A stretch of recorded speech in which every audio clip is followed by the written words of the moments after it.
trochlear groove distance and trochlear dysplasia. These first two abnormalities can be corrected with a tibiotubercle osteotomy that both medializes and distalizes the tubercle.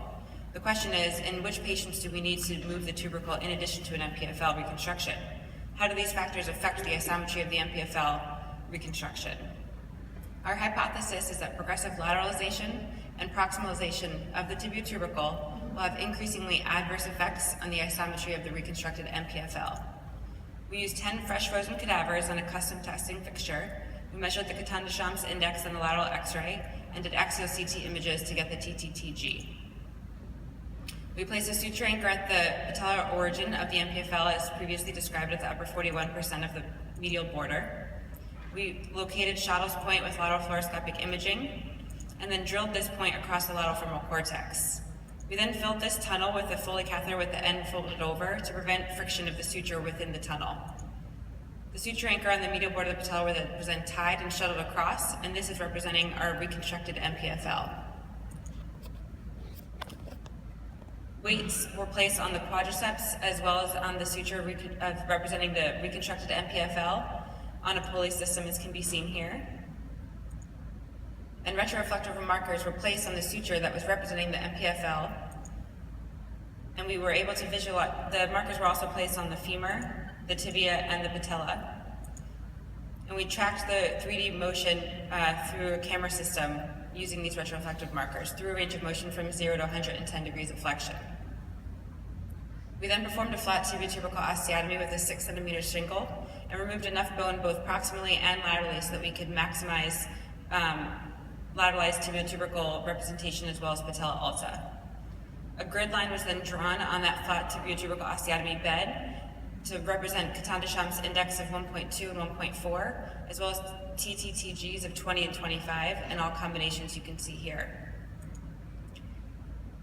The knee was then flexed through a range of motion, first with the native tubercle anatomy, and then with all combinations for each of the 9 specimens in a randomized order. One specimen was not used because of baseline normative data that was out of range for the others. As can be seen here, the first line, this is the effect of tubercle lateralization alone on MPFL isometry. The blue line represents native tubercle anatomy, so before any osteotomy was done, and this confirms isometry from 20 to 70 degrees range of motion. The y-axis here is millimeters of motion, so it's less than 2 millimeters of motion. The green dotted line is a TTTG of 25 that does not show isometry through this range of motion due to the dramatic increase in the length change of the MPFL. Similarly, if we look at patella alta, again, here's our native anatomy, and the dotted red line at the bottom is a Caton-Deschamps index of 1.4, again showing no isometry. If we look at this in graph form as a combination, so combining both the alta as well as the lateralization with the increased TTTG, we can see that the effect is even more pronounced with a combination.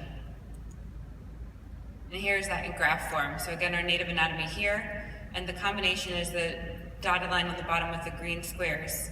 That's showing the combination of patella alta Caton-Deschamps 1.4 and a TTTG of 25 that had the worst isometry.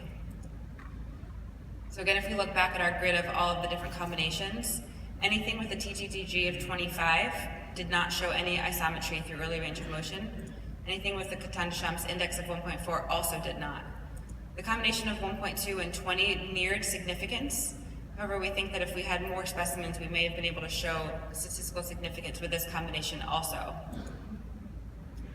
Another limitation of our study is that, as we've seen from the previous discussion, our suture representation of the MPFL may not be accurate due to a broader attachment on the medial border of the patella, and that some of the fibers may be differentially isometric through the early range of motion.